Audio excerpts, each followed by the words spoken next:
superpower like America have to deal with another superpower like China. Never before in human history.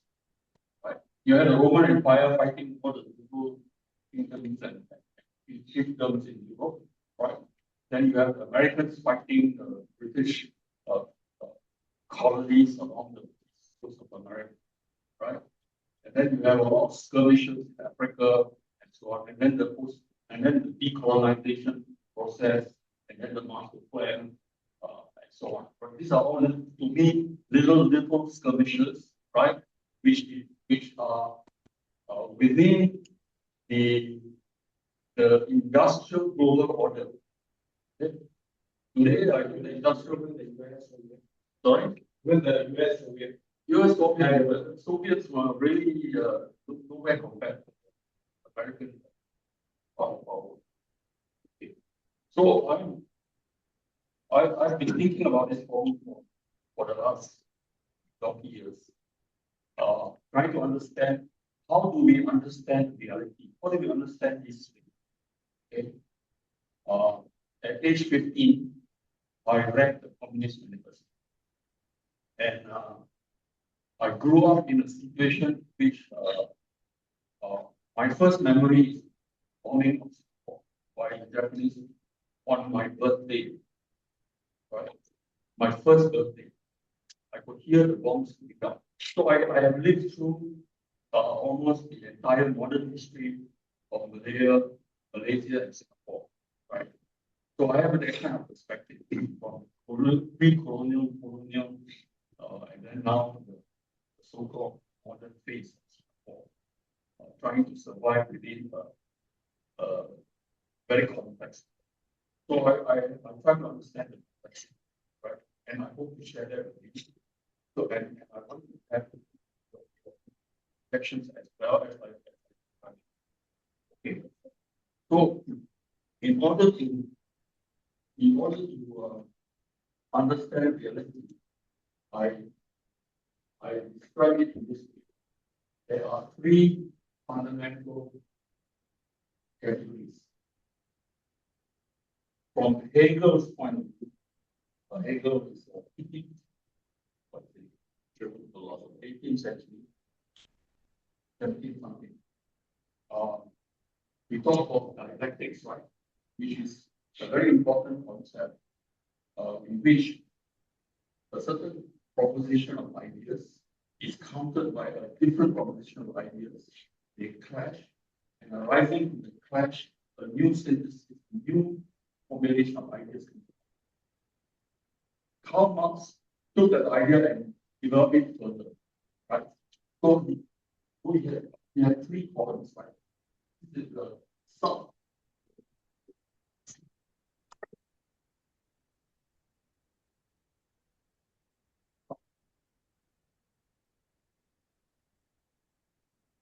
I cannot keep that. This is structure. And this is super structure. So Marx developed the idea of the dialectical materialism, right? Because the Industrial Revolution produced the social class people, in which there are the dynamics of interaction within that class between the owners of capital and the working class, right, and the middle class, right?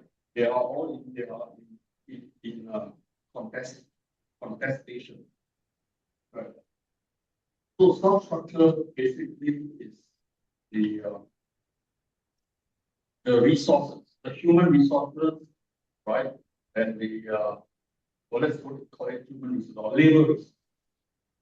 Structure is the process in which the resources, the capital, the materials, the human resources operationalized, right, to create an economy and a political structure. The superstructure, according to Marx, is the outcome of this. So there is a flow from here, here. That is the Marxian model, right? Which has been seriously and I think correctly criticized by the postmodernists. People like Foucault, the French philosophers, Foucault and Derrida particularly, right? They invoke the very important critique of the dialectical materialism. That materialism does not deal with the human factor, right? It deals with the human factor in a very mechanistic way. And the worst example of that is Soviet Union under Stalin, right? The human factor was completely pushed aside and crushed, right? And that's why the very very totalitarian and very vicious rule of the order. So there are three horizontal categories. I call them conceptual categories. The first is the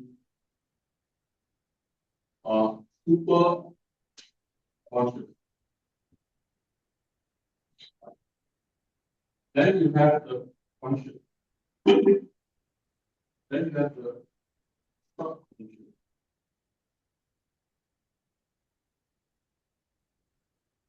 Now this is very, very important because when we talk about let's talk about Singapore economy. So at a super conscious level of structure is political and economic work. This drives man, people, right? Material, methods, technology, right? Money, markets, meaning. So in Singapore, the education system is to produce the working class. And a working class that does not question the economic and political model. Just shut up, we obey. That's what has happened. And we have such tremendous materialism has grown tremendously. Now, the important thing is this. Meaning, right? Meaning. Why do we work? We work because we want to have a good life. What is a good life? Good shelter, good food, good security, children are good schools, right? You can walk about in the streets and don't get mugged, right? So security, right? All the good stuff. Why? Because in order to produce the compliant workforce, we need the substructure at a conscious level. You have mentality. Okay. Now, mentality is always something that comes on here. This is the subconscious level of substructure, right? This is survival, imperative. Survival imperative. You want to die, right? So you got to do whatever it is that you can do in order to survive. Okay. So this thing drives here, right? Survival imperative, right? Affects mentality, right? So therefore, the favorite word that the PDP government uses is life is a trade-off. You want a good thing, you have to sacrifice this other good thing. It's a trade-off, the balance, the ratio between the good thing and the bad thing. Okay. So this is driven by this. Now this is where Marx made a big mistake.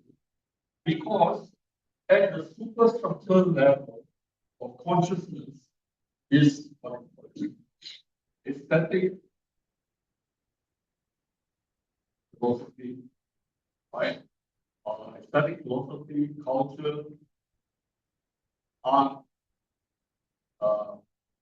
fashion, all the things that we have, right? The dress that we wear, the colors that we like, okay? Which feeds this one, which produces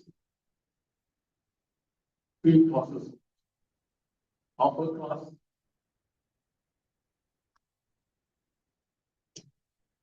middle class, working class, poor.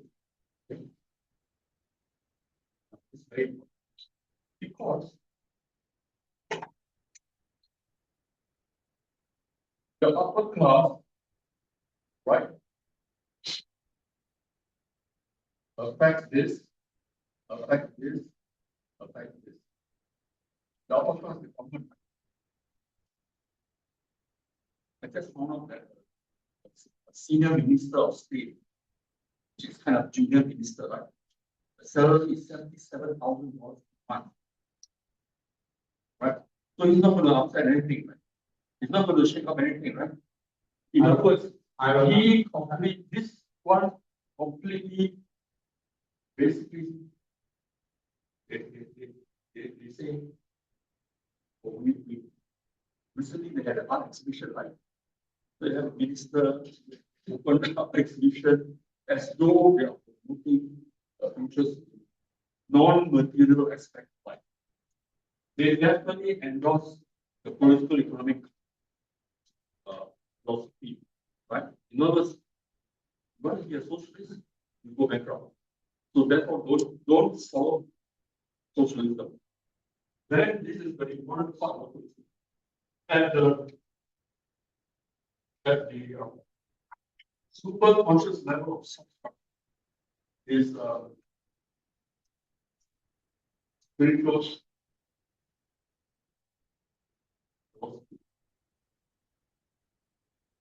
Right. So you have all kind of philosophy, like the standard, right? Which down here, right? Now it feeds down here to different levels of society. So this one is here, right?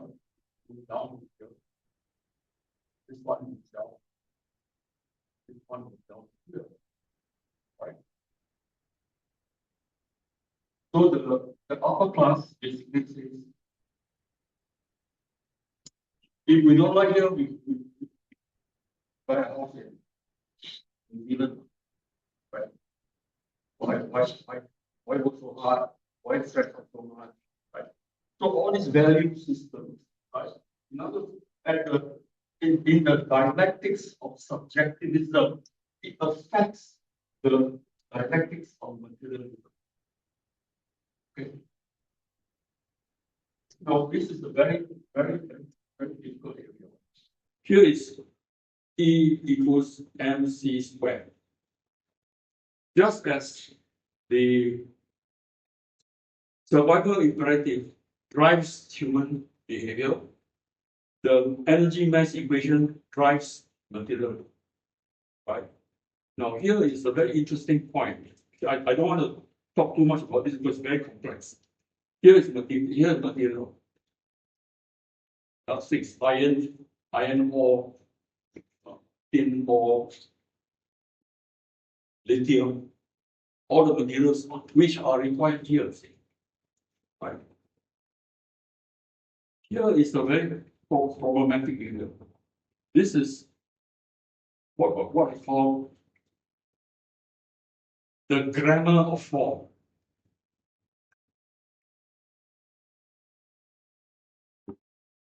Grammar of form. And here is where we have learned something from C.G. Jung. We talked about the archetypal form. No, a lot of people talk about this.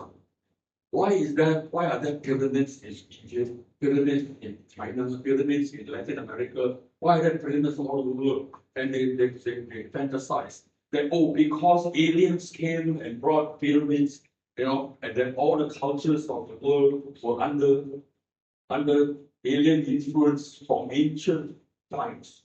Bullshit. But what Jung explained is that there are primary forms, right, which are archetypal forms. For example, a pyramid is simply the vertical incremental reduction, right? It's the motion. So would you say that corner is governed by principles, or is usually that corner where there's a superstructure or there's consciousness, and the earliest one would probably be Aristotelianism. No, Aristotle. Okay, I'm going to talk about aesthetic philosophy. Aristotle made a fundamental mistake, right? Which I have critiqued many times before. Aristotle mixed up aesthetics with ethics, completely wrong. And that problem of ethics and aesthetics was filtered through the whole of Western philosophy, right? From Thomas Aquinas right up to all the philosophers, Nietzsche, the whole outlet. Because they did not understand that what I call, this is where the link between here and here. Okay, the primary. Let me give you some simple example. Aesthetics is about the epistemology of form. Okay, what is epistemology? Epistemology is the systematic linguistic categorization of sensations, right? And what are those categories? Those categories are influenced by culture, right? And taste and art and all of those things, right? And beauty, concept of beauty, right? But what is most neglected is this at the primary level. At the primary level, for example, give you a simple example of primary level. You see, there's aesthetics at the primary level, secondary level, and tertiary level. Tertiary level is ideological. Black is bad because it is evil. That's ideological, right? But today, black is beautiful because the Western people use black extensively in their clothing because they are rebelling against the conventional artistic order. And therefore, to be progressive, we must follow the West. So that is the ideological, see? At the cultural level, right, it becomes fashion. Right? At the primal level, this is where the difficulty, this is where we have to learn from people. At the primal level, it's very interesting. Why is it that we love babies? That's the baby there, right? We love babies, right? Because the head is bigger in relation to the body. For an adult, the head is about what is the ratio? 20% of the body size. For a baby, a puppy or any little animal or human, it is always, we love it because it has got a big head, but chubby body and short legs. It's a problem. So it applies through the entire animal kingdom. Dogs, cats, elephants, all of them, humans. It's primal. Okay? The other very primal thing which we all know, when children are happy, they skip. In every culture, notice the rhythmic expression, right, is primal. There's nothing to do with culture. So this is why I teach my students. If you want to design something that has got no precedent, you must understand the primary level of aesthetics. Otherwise, you're simply copying and adapting. And the whole of Singapore architecture is copy and adapt. In fact, the whole of Singapore culture, the whole of Singapore thinking is copy and adapt. There is no original thinking here at all because at the structural level, right? We are simply what do you call it? A conveyor belt of other people's products, and we make money on the margin. Right? How many cents can you make? That's all. So Singapore make money from now we make money from the land. Okay? So this is a problem, see? So this problem, right, should have come here, but it did not. It got cut off. You know, there's no primary, then our whole education and cultural system eliminates this. Is that part of the reason why in the 70s and 80s, no, I'm not into music, but I have lots of friends who are into music, that the government was so anti-rock and roll? Yeah, because Is that the reason? Because we're afraid of everything that is primal. Because it affects the labels. You get distracted. Yeah, I was just watching TikTok and you were saying in the 70s, long hair, the police will grab you and cut your hair. Yeah, so you know, it makes a lot of sense. It is the manufacture of the manufacture of what is it? What's the word? Of consensus, conformity. The manufacture of conformity, of agreement, to agree to the existing order, right? Because the existing order is to service the global imperialist forces, right? Whose supply chains we benefit from the flow of the supply chain to us, right? So during the Korean War, 1951 to 1954, right?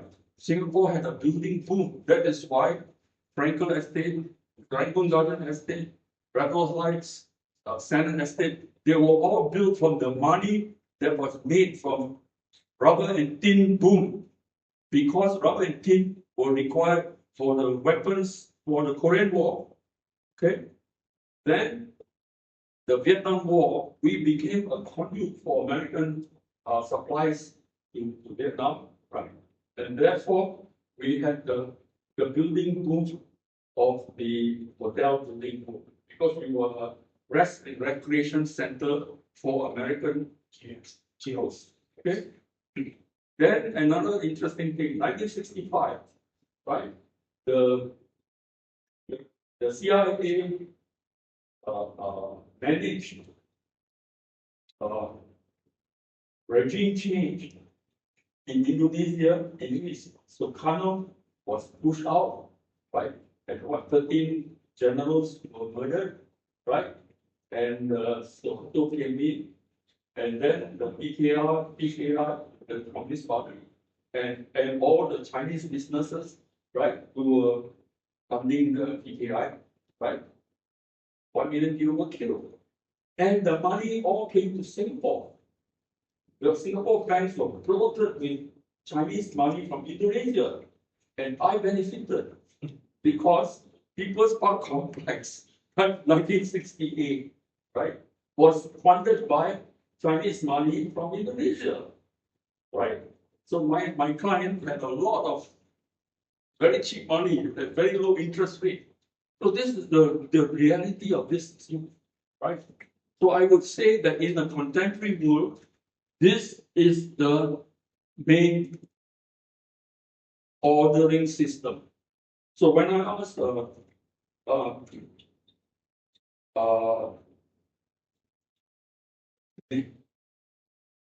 just now I asked the question, when I asked the question, is China an imperialist power? He didn't quite answer, see, because I think it's in a difficult position. Because China is basically saying something else. That within this model, right? Capitalism,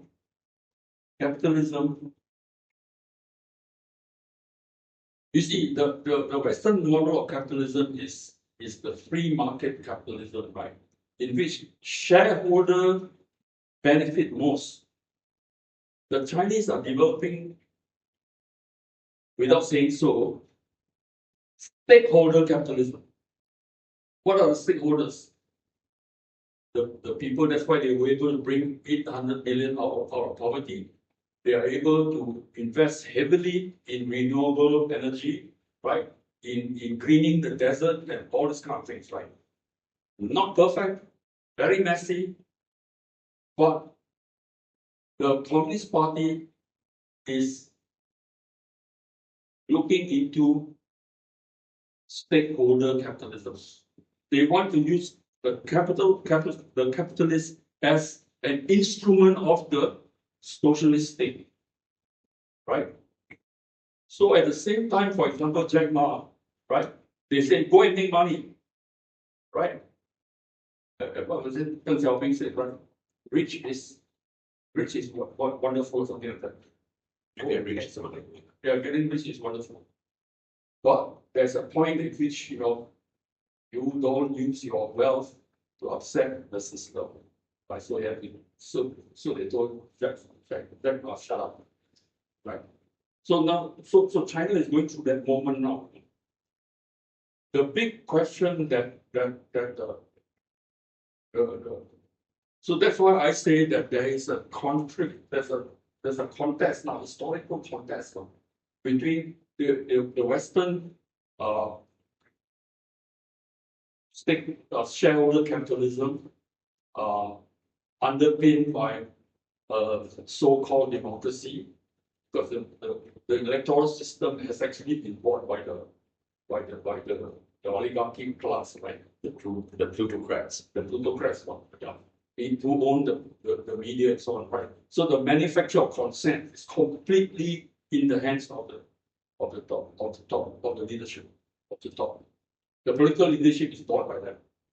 So this is where the Chinese model is very threatening to the West, because if the Chinese model suggests that we need capitalism, we need the market as an instrument of social development, but there has to be certain restrictions and demands placed upon the capitalist class, right, by social concerns or whatever. So I think that the Chinese so-called communist model, right, is also out of date. The terminology is really no longer accurate now, right? And also democracy in the West is also not accurate, you see. So we have a terminology problem, and terminology is the meaning, you see. Meaning, right? Because how we think is conditioned by the words that we use, right? And a very interesting analysis by K.U. Jin, the Chinese economist based in the London School of Economics, right? She made a very interesting video recently where she went to a meeting in Davos, and the Chinese president gave a speech, right? And of course gave a speech in Mandarin, and there was an instantaneous translator, right?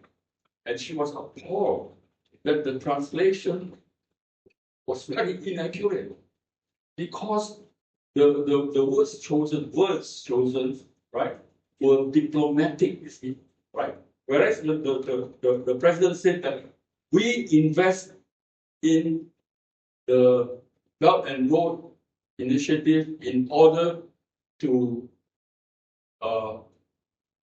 develop, in order to use non-US currency. Right? The translation was polite, you see, they had to be polite. That the currency used in Belt and Road Initiative is moving towards a multi-currency. You see, it politely started. So this is the situation we are in. So what I'm saying that I can't go into more details, but what I'm saying is that we need to understand the interaction between the dialectics of materialism and the dialectics of subjectivism in order to understand the interflow of ideas and situations, right? Otherwise, we are just focusing on little things, right? Without seeing how each part that we focus on is actually related to every other part. So I asked a mathematician friend to analyze this thing.